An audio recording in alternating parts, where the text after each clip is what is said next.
نکاح پڑھاتے وقت اگر غلطی سے لڑکی کے باپ کا نام قاضی سے بدل گیا تو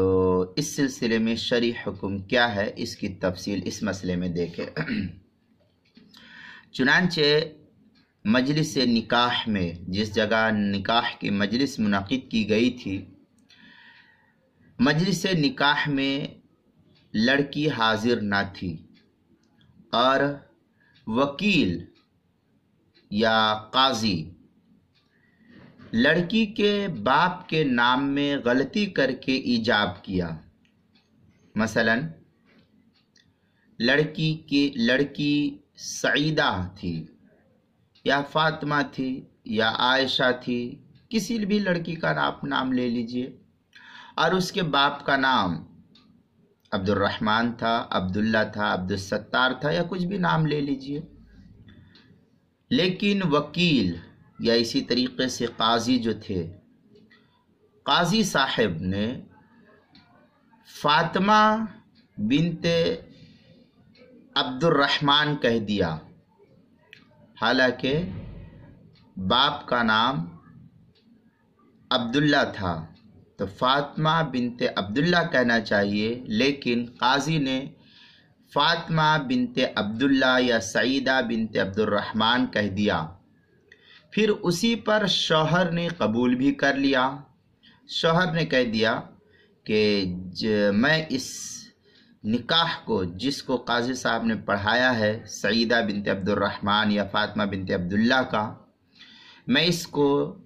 اس نکاح کو قبول کرتا ہوں، تو یہ نکاح منعقد نہیں ہوگا شریعت کی روح سے، کیونکہ باپ کے نام میں غلطی کی وجہ سے لڑکی مجہول ہو گئی، جس کی وجہ سے شریعت نے اس نکاح کے انعقاد کو منع کیا ہے، لہذا یہ نکاح منعقد نہیں ہوگا۔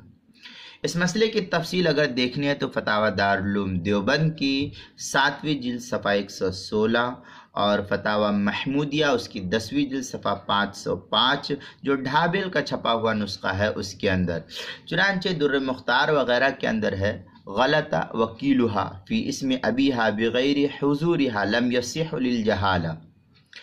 در مختار ما شامی جو زکریا بک ڈیپو دیوبند کا ہندی نسخہ اس کی 4 جلد صفحہ 96 اور کراچی کا جو چھپا ہوا نسخہ اس کی 3 جلد صفحہ 26 پر اس کو نقل کیا ہے۔ البحر الرائق کی 3 جلد صفحہ 150 جو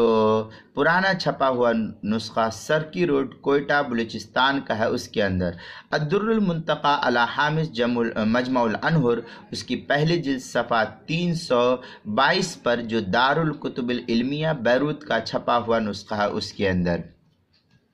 فتاوی شام میں اور مزید تھوڑی سی عبارت اس طریقے سے، والظاہر ان فی مسئلتان لا یصح عند الکل لان ذکر الاسم وحدہ لا یصرفھا، اس کے تحت جو ہے بڑی تفصیل سے عبارت نقل کی ہے، لہذا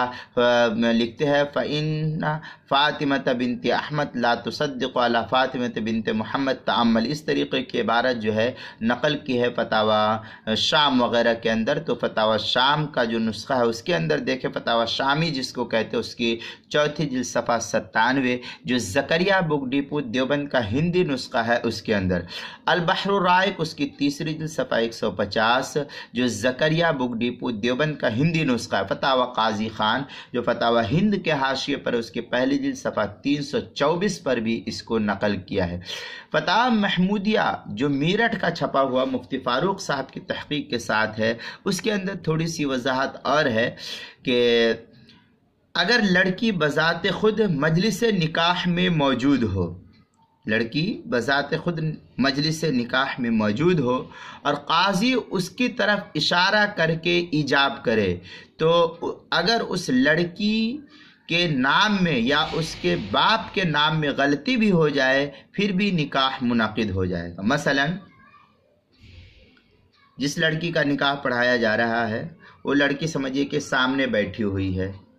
اور قاضی صاحب یہاں بیٹھے تھے، قاضی صاحب نے لڑکے کے سامنے نکاح پڑھاتے ہوئے کہا کہ میں یہ جو سامنے بیٹھی ہوئی لڑکی ہے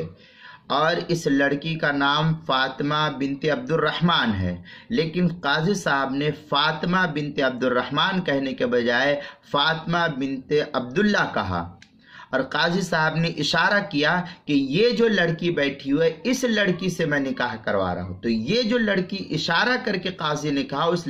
اس مجلس میں لڑکی موجود تھی، اور قاضی نے اس طریقے سے اشارہ کر کے کہا کہ اس صورت میں کہتے ہیں کہ اگر اس کے باپ کے نام میں غلطی بھی ہو گئی، لیکن اشارہ جب کیا کہ اسی لڑکی سے نکاح پڑھوا رہا ہوں، تو ایسی صورت میں نکاح منعقد ہو جائے گا، اس میں کوئی حرج نہیں۔ یہ فتاوی محمودیہ کا جو میرٹھ کا چھپا ہوا نسخہ ہے، مفتی فاروق صاحب رحمۃ اللہ علیہ کی تحقیق کے ساتھ، اس کی 16ویں جلد صفحہ 263 پر ہے۔ در مختار میں ہے وَقَذَا لَوْ غَلَطَ فِي اسْمِ بِنْتِهِ إِلَّا إِذَا كَانَتْ حَاضِرَةً وَأَشَارَ إِلَيْهَا فَيَصِحُّ۔ یہ در مختار جو زکریا بک ڈپو دیوبند کا ہندی نسخہ، اس کی جلد نمبر 4 صفحہ نمبر 97، اور جو کراچی کا چھپا ہوا نسخہ اس کی 3ری جلد صفحہ 26 پر، کتاب المسائل اس کی 4تھی جلد صفحہ نمبر 103 اور 104 پر اس مسئلے کی تفصیلی وضاحت موجود ہے، وہاں دیکھ سکتے ہیں۔